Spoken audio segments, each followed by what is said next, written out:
پہلے کون جائے گا؟ مشرکین جائیں گے؟ کرنا یہودی جائیں گے؟ کرنا کہ مجوسی جائیں گے؟ یہ کرنا یہ کہا کہ دوسری قوموں کے لوگ جائیں گے؟ نہ. تو کون جائے گا جہنم میں سب سے پہلے؟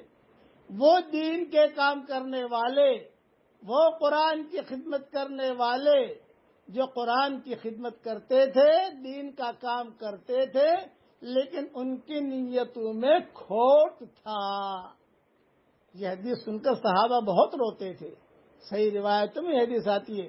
داخل نہیں ہوں گے بلکہ اللہ تعالیٰ ان لوگوں کے ذریعے سے جہنم کو بھڑکائے گا. اس لیے قرآن شریف پڑھیے اور اللہ تعالیٰ سے ہی سوال کریے. اللہ تعالیٰ ہمیں قرآن کی قدر کرنے کی توفیق عطا فرمائے.